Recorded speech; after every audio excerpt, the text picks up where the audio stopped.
साल 2024 भारत के पास young country का खिताब है। मतलब भारत में यंग लोगों की गिनती बहुत ज्यादा है और किसी भी देश के पास जब यंग पॉपुलेशन होती है तो वो देश पूरी दुनिया पर राज कर सकता है। लेकिन भारत के मिलियंस ऑफ यंग माइंड्स जिनके पास जज्बा है देश को बदलने का, वो एक साइलेंट वॉर में फंस चुके हैं। और ये वॉर किसी दुश्मन के खिलाफ नहीं है, ये है एक शीट ऑफ पेपर के खिलाफ। वो पेपर जो उम्मीद देता है स्टेबिलिटी, सिक्योरिटी, पावर और रिस्पेक्ट की। और वो पेपर है यूपीएससी एंट्रेंस एग्जाम, जिसके बाद उनको मिलती है गवर्नमेंट जॉब, जैसे कि आईएएस, आईपीएस और भी बहुत सारे रैंक्स होते हैं। इसी वजह से भारत का यूथ आज एक कमरे में बंद हो चुका है और अपनी लाइफ के 4-5 साल इस जॉब को पाने में लगा देता है। लेकिन क्या सब लोग इस एग्जाम को क्रैक कर जॉब ले पाते हैं? नहीं, इसका परसेंटेज होता है 0.1%। मतलब अगर 10 लाख लोगों ने इस जॉब के लिए अप्लाई किया तो उसमें से तकरीबन 1000 लोगों को ही ये जॉब मिलेगी। तो इस तरह इस एग्जाम का सक्सेस रेट 0.1% होता है। लेकिन अगर आप जनरल कैटेगरी से आते हो तो आपका सक्सेस रेट और भी कम हो जाता है, 0.05%। लेकिन फिर भी लाखों बच्चे इस जॉब को पाने के लिए क्यों भाग रहे हैं? इसके लिए मैं आप लोगों से एक क्वेश्चन पूछता हूँ, क्या आप लोग इन लोगों को जानते हो, या इसको, या फिर इनको? इनका नाम है दीपक रावत। ये कोई फिल्म स्टार नहीं है, ये एक आईएएस ऑफिसर है। और अगर आज आप इंटरनेट पर किसी भी आईएएस को सर्च करोगे तो वहां पर आपको उनकी शादियों की फोटोज दिखाई देंगी, ना कि उनके काम की। लोगों ने यूपीएससी क्लियर कर जॉब लेने वाले को सेलिब्रिटी बना दिया है। उनके इंटरव्यूज किए जाते हैं, उनको गेस्ट बुलाया जाता है और अभी हाल ही में एक पिक्चर भी निकली है। लेकिन उनके काम के बारे में कोई चर्चा नहीं की जाती। बहुत सारे लोगों को ये लगता है कि आईएएस आईपीएस बनकर देश को बदला जा सकता है, लेकिन ऐसा नहीं है। वो सिर्फ गवर्नमेंट के सर्वेंट हैं। जो सरकार ऑर्डर देगी उनको वो करना है। और सरकार को चला रहे हैं मिनिस्टर्स, और बहुत सारे मिनिस्टर्स तो अनपढ़ हैं जिन पर क्रिमिनल चार्जेस भी हैं। आज की इस वीडियो में हम सिक्के के दोनों साइड को डिस्कस करेंगे, यूपीएससी एग्जाम के पॉजिटिव और नेगेटिव इफेक्ट के बारे में। लेकिन उससे पहले अगर आप नए हो तो प्लीज चैनल को सब्सक्राइब जरूर कीजिएगा।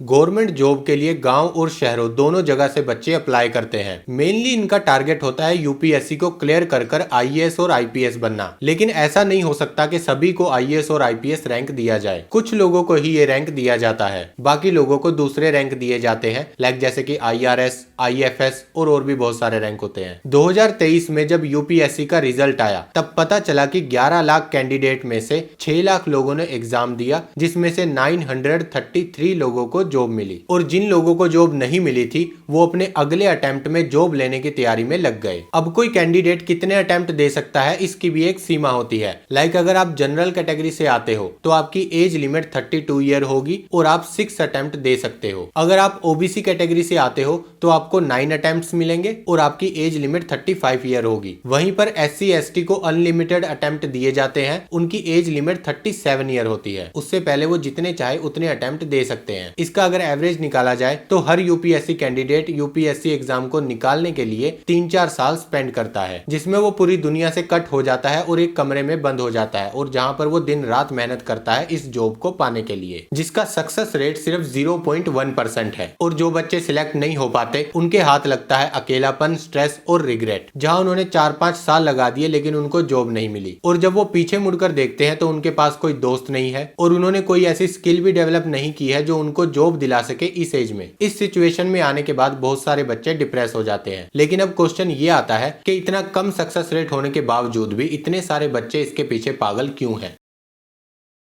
बहुत सारे लोग ये सोचते हैं कि प्राइवेट सेक्टर में लोग सूट बूट पहनकर काम करते हैं, लेकिन प्राइवेट सेक्टर में ब्लू कॉलर के जॉब करने वाले एम्प्लॉयज बहुत ज्यादा हैं, जहां उनको 12-12 घंटे काम करना पड़ता है, वो भी बहुत कम सैलरी पर, जिनके मुकाबले गवर्नमेंट सेक्टर में बहुत ज्यादा सैलरी दी जाती है। फॉर एग्जाम्पल, प्राइवेट सेक्टर में प्यून की सैलरी 10,000 तक हो सकती है, लेकिन गवर्नमेंट सेक्टर में प्यून की स्टार्टिंग सैलरी ही 20,000 से हो सकती है। और वहां पर उनका वर्किंग टाइम भी फिक्स्ड होगा, लाइक 9 to 5, और उसके बाद बस। इसके साथ ही उनको सारे हॉलीडेज मिलेंगे, मेडिकल इंश्योरेंस मिलेगा और एक कंफर्ट वाली लाइफ मिलेगी। और इसी वजह से गवर्नमेंट जॉब को पाने के लिए लोग दिन रात मेहनत करते हैं। फॉर एग्जांपल, 2015 में जब प्यून की पोस्ट निकली यूपी में तो 368 पोस्ट के लिए 23 लाख लोगों ने अप्लाई किया, जिसमें 2 लाख से ज्यादा इंजीनियर थे और 200 से ज्यादा पीएचडी होल्डर थे। प्राइवेट जॉब में एक बात बोली जाती है, जॉब आज है कल नहीं है, जो कि सच है। कंपनी को आपसे सिर्फ तब तक मतलब है जब तक आप उसके लिए फायदेमंद हो। जिस दिन आप कंपनी को प्रॉफिट नहीं दिला पाओगे उस दिन आपको रिप्लेस कर दिया जाएगा उस इंसान से जो ज्यादा फायदेमंद होगा। फॉर एग्जाम्पल, अगर कोई एम्प्लॉय बीमार हो जाए और वो ऑफिस ना जा पाए तो उसको कंपनी से निकाल दिया जाएगा। लेकिन गवर्नमेंट सेक्टर में अगर कोई एम्प्लॉय बीमार हो जाए तो उसको सिर्फ मेडिकल सर्टिफिकेट देना है, उसके बाद वो चाहे 6 महीने ऑफिस ना जाए उसकी सैलरी आती रहेगी और इसके साथ उसको मेडिकल हेल्प भी प्रोवाइड कराई जाएगी। ये चीज कोरोना के टाइम पर देखी गई है, जहां प्राइवेट कंपनीज ने बहुत सारे एम्प्लॉयज को निकाला था, गवर्नमेंट एम्प्लॉयज ने घर बैठकर सैलरी ली थी। इसी वजह से लोग गवर्नमेंट जॉब को ज्यादा सिक्योर मानते हैं और उसे पाने के लिए दिन रात मेहनत भी करते हैं।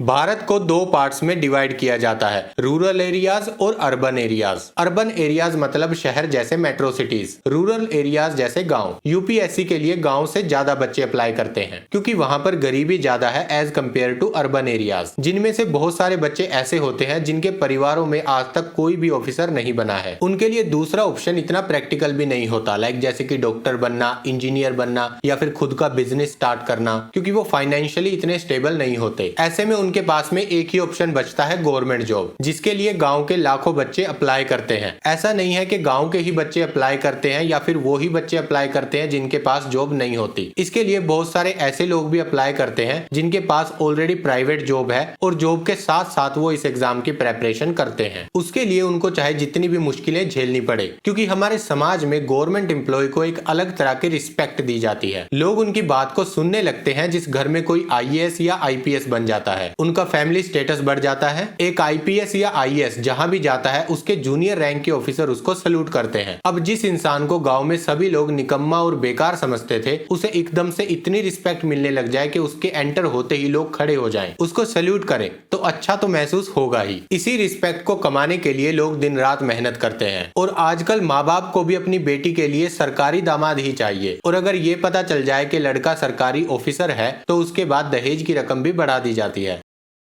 अब कुछ लोग ऐसे भी होते हैं जो एक्चुअल में लोगों की हेल्प करना चाहते हैं, जिसके लिए वो यूपीएससी का एग्जाम देते हैं और आईएएस आईपीएस बनते हैं। उनको एक्चुअल में ये पता होता है कि उनको आईएएस या आईपीएस बनने के बाद में क्या काम करना है। एक्चुअल में देखें तो यही कुछ मेन रीजंस होते हैं लोगों के यूपीएससी एग्जाम को देने के। अब ये तो हमने पॉजिटिव साइड देखी, यहाँ तक आपको सुन के सब कुछ सही लग रहा होगा, लेकिन इस एग्जाम का एक ऐसा नेगेटिव इम्पैक्ट भी है हमारे देश पर जिसके बारे में कोई बात नहीं करना चाहता। चलिए उसको डिस्कस करते हैं।